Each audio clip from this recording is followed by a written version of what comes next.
Hello everyone, আপনি যদি আপনার পেজ বা আইডিটা হারাতে না চান, এই ভিডিওটি আপনার জন্য। কেন বলতেছি, আপনি যে পেজটার মধ্যে কাজ করতেছেন সেই পেজের অ্যাডমিন আইডিটা অন্য কোথাও লগইন আছে কিনা বা অন্য কেউ অ্যাক্সেস নিয়ে রেখেছে না, এটা দেখবেন কিভাবে? তো এটা দেখার জন্য যে কাজটা প্রথমে আপনাকে করতে হবে, আপনাকে চলে যেতে হবে আপনার আইডির মধ্যে। তো দেখুন, আমি একটা আইডির মধ্যে চলে যাচ্ছি। আইডির মধ্যে চলে আসার পর এখান থেকে উপরে দেখতে পাচ্ছেন, এখান থেকে যে থ্রি ডট যে অপশনটা, আপনার কী করবেন, থ্রি ডট অপশন ট্যাপ করবেন। তো আমি থ্রি ডট অপশনে ট্যাপ করলাম। ট্যাপ করার পর এখন আমি কি করব, এখন স্ক্রল করে আমি এখন এখান থেকে নিচে যাব। নিচে আসার পর এখান থেকে দেখতে পাচ্ছেন যে এখান থেকে সেটিং অ্যান্ড প্রাইভেসি যে অপশনটা, আপনারা কি করবেন, setting and privacy option tap করবেন। তো আমি setting and privacy option tap করলাম। ট্যাপ করার পর এখানে উপরে দেখতে পাচ্ছেন আবার সেটিং যে অপশনটা, আপনারা কি করবেন, এখান থেকে সেটিং অপশনে চলে যাবেন। তো আমি এখান থেকে সেটিং অপশনে চলে আসতেছি। আসার পর এখান থেকে দেখতে পাচ্ছেন যে অপশনটা আমাদের এখান থেকে দেখাচ্ছে, সেটা হচ্ছে যে এখান থেকে দেখুন পাসওয়ার্ড অ্যান্ড সিকিউরিটি। তো এখন আমি কি করব, আমার মেইন কাজ হচ্ছে পাসওয়ার্ড অ্যান্ড সিকিউরিটি যে অপশনটা, এটাতে ট্যাপ করা।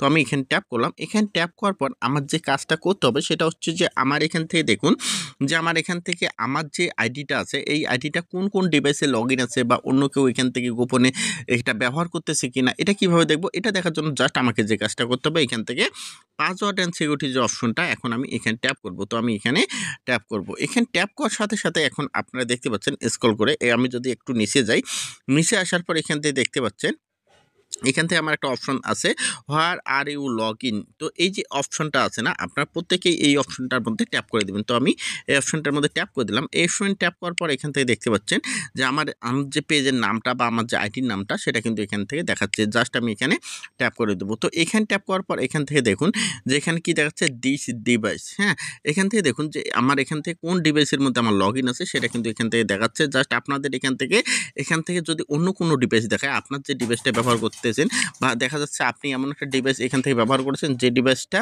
এখন আপনি আর ব্যবহার করতেছেন না, বিক্রি করে দিচ্ছেন, অবশ্যই আপনার সেই ডিভাইসগুলো কিন্তু এখানে দেখাবে। দেখুন আমার শুধু এই ডিভাইসটা একটা ফোনের মধ্যে লগ ইন আছে, আর এখানে কিন্তু আমার কোনো ডিভাইস নেই, এই যে একটা ফোনেই শুধু দেখাচ্ছে। তো আপনারা এইভাবে দেখে নেবেন যে আপনাদের এখান থেকে যদি অন্য কারো ডিভাইসগুলো দেখায়, তাহলে এখান থেকে রিমুভ করে দেবেন। রিমুভ করে দিলে আপনাদের আইডি বা পেজটা কিন্তু সেভ থাকবে। তারপর আমি যদি স্ক্রল করে একটু নিচে আসি, নিচে আসার পর এখান থেকে আপনাদের যদি দেখাই, এখান থেকে এই যে অপশনটা, এই অপশনটা কিন্তু প্রত্যেকে অন করে দেবেন। কোন অপশন? যে এই যে দেখুন যে লগ ইন অ্যালার্ট যে অপশনটা, এই অপশনটা আপনারা এখান থেকে অন করে দেবেন। তো আমি এখান থেকে কী করব, এখান থেকে অন করার জন্য এখানে এই অপশনটার মধ্যে ট্যাপ করব। তো এখানে ট্যাপ করব। এখানে ট্যাপ করার সাথে সাথে এখানে দেখুন আমার যদি এই আইডিটা করে কেউ লগ ইন করে, আমি কিন্তু এখান থেকে নোটিফিকেশন পাবো না, কারণ এখান থেকে দেখুন যে আমার একটা বন্ধ আছে। তো আমি এখান থেকে অ্যাপস নোটিফিকেশন যে অপশনটা, এখানে ট্যাপ করব। তারপর এখানে দেখুন যে ইমেল যে অপশনটা, ইমেলে কিন্তু আমার এখানে দেওয়া আছে। তো এখন আমি কি করব, এখান থেকে আমি ইমেলটা এখানে সিলেক্ট করা আমার আছে। তো এখন আমার এখন কিন্তু আমার এই আইডিটা যদি এখান থেকে কেউ লগ ইন করতে যায়, তাহলে আমার এখানে কিন্তু নোটিফিকেশন আসবে। আমি খুব সহজেই বুঝতে পারবো যে আমার আইডি কেউ হ্যাক করার চিন্তা ভাবনা করতেছে। তো অবশ্যই ভিডিওটা ইম্পর্টেন্ট, যদি ভিডিওটা দেখে একটু ভালো লাগে, একটু উপকৃত মনে হয়, অবশ্যই লাইক কমেন্ট শেয়ার করে পাশে থাকবেন। যারা ইউটিউবে দেখতেছেন অবশ্যই ইউটিউব চ্যানেলটা সাবস্ক্রাইব করে দেবেন। ধন্যবাদ।